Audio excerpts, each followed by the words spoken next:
Bismillahirrahmanirrahim. Assalamu alaikum students. This is your Trends High School. Welcome to the online class. How are you? I hope you all are fine, and I am your social studies teacher of class 6. As you know student, we started syllabus of social study in our previous lecture, and in our first lecture we completed chapter number 1, and today we start chapter number 2, which is the Indus Valley civilization and the Aryans. Indus Valley की जो तहज़ीब वो और Aryans. First हमारी जो topic की heading है वो है location.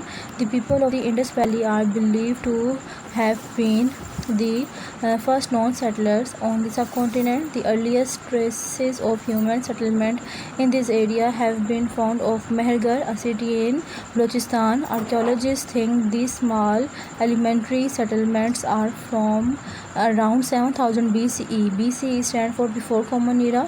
Little is known about the lifestyle and culture of these people. इस पैराग्राफ में हमें ये बताया गया है स्टूडेंट्स के जो इंडस वैली सिविलाइजेशन के लोग थे उनको यकीन था कि वो सब कॉन्टिनेंट सबसे पहले रहने वाले लोग थे, और वो सबसे पहले ट्रेसेस ह्यूमन बींग्स थे जो कि वहाँ पर रहे थे। और ये बलूचिस्तान की एक सिटी मेहरगढ़ है, वहाँ पर इनको तलाश किया गया, और इनका लाइफस्टाइल जो है उसके बारे में भी कुछ इन्फॉर्मेशन मौजूद है। इस मैप में आपको जो दिखाया गया है वो ये है कि जो रेड डॉटेड बॉक्सेस में एरिया है वो मेजर साइट्स हैं, और इसके अलावा जो ब्लैक बॉक्सेस में है वो अदर टाउन्स हैं। और ड्राइड अप रिवर सरस्वती जो दरिया खुश्क हो गया है, ये उसके आपको ट्रेसेस दिखाए गए हैं। The next phase of life in this region is found in the ancient city of Mundaro and Kodiji in Sindh and Harappa in the Punjab, which date back to around 2500 BCE. Remains show that by this time an evident civilization with developed cities was flourishing in this area.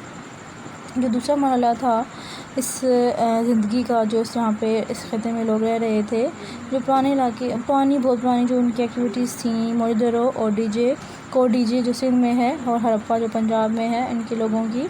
और जो dates हैं वो same वही show होती हैं जो कि आज से पहले होती थी। आहिस्ता फिर ये इलाके तरक्की करते गए। The Indus Valley civilization seems to have been located anciently along the banks of the ancient river Saraswati, which later changed its course and dried up. From there, towns and cities spread to the other part of the subcontinent, especially around the river Indus and its tributaries. The Indus Valley civilization stretched from Afghanistan along the Kabul River as far as Indian Punjab. अब इस paragraph में ये बताया गया है कि location change होती है जैसे ही जो पुराना दरिया था सरस्वती, उसको जैसे ही हम लोगों ने कोर्स चेंज किया, डायरेक्शन चेंज किया, तो वो खुश्क हो गया। जो इंडस वैली सिविलाइजेशन है वो स्ट्रेच हुई है अफ़गानिस्तान जाए काबुल से लेकर पंजाब इंडिया तक। अब इस पर इन तस्वीरों में आपको दिखाई गई हैं ओल्ड एंशियंट चीज़ें हैं, जैसे clay figure, jewellery, seals from the Indus valley civilisation. Next हमारा टॉपिक है पीपल एंड कल्चर, लोग और सकाफ़त। The earliest people in the Indus valley are known as Dravidians. They later move and spread to the southern part of India and Sri Lanka. The Brahvi people in Balochistan are Dravidians. Their language belongs to the group of Dravidian language. Archaeologists are amazed at how developed the Indus Valley civilization was. They have discovered well-planned towns, houses, street system, arts and craft and writing. All the cities uncovered so far are built on the same pattern. अब इस paragraph में हमें ये बताया गया है कि जो अर्लीस्ट लोग थे, सबसे पहले थे इंडस वैली के, उनको ड्रेविडियंस कहा जाता था, और वो पहले उनका जो रहने का मतलब वो जहाँ रहते थे वो श्रीलंका और इंडिया का साउथर्न पार्ट का हिस्सा था। और ब्राह्वी जो लोग थे वो बलूचिस्तान में के थे, और उनको ड्राविडियंस कहा जाता था। उनकी लैंग्वेज भी ड्राविडियंस ग्रुप के लैंग्वेज से बिलोंग करती थी। आर्कियोलॉजिस्ट इस बात से हैरान थे कि इंडस वैली सिविलाइजेशन कैसे जो है वो डेवलप हो रही है। उन्होंने अच्छी तरीके से सब कुछ डिस्कवर किया हुआ था, वेल प्लान उनका टाउन था, अच्छी तरीके से हाउसेस उनके अच्छे थे, स्ट्रीट्स गलियाँ उनकी अच्छी थी, ड्रेनेज सिस्टम उनका सही था, आर्ट और राइटिंग भी बहुत अच्छी थी। इसके बाद नेक्स्ट पैराग्राफ में है it seems to have been a peaceful civilisation as there is no evidence of any war. No weapons have been found, nor are there any drawing of battle scene or such. The people traded along the Indus and used a common system of weight or measures. Taxes were part of their revenue system.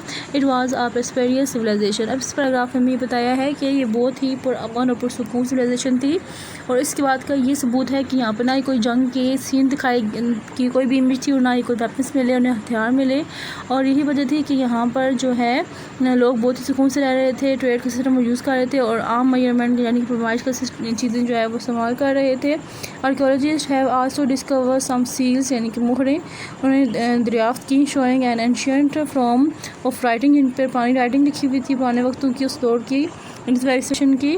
Unlike the writing of the ancient Egyptians and Sumerians, the Indus valley writing has still not been deciphered and decoded. Indus valley civilisation की जो language है वो अभी भी नहीं पहचानी जाती है, नहीं पढ़ी जाती है। क्या मतलब है उसका? The reason is that it does not resemble any language of either ancient or modern time।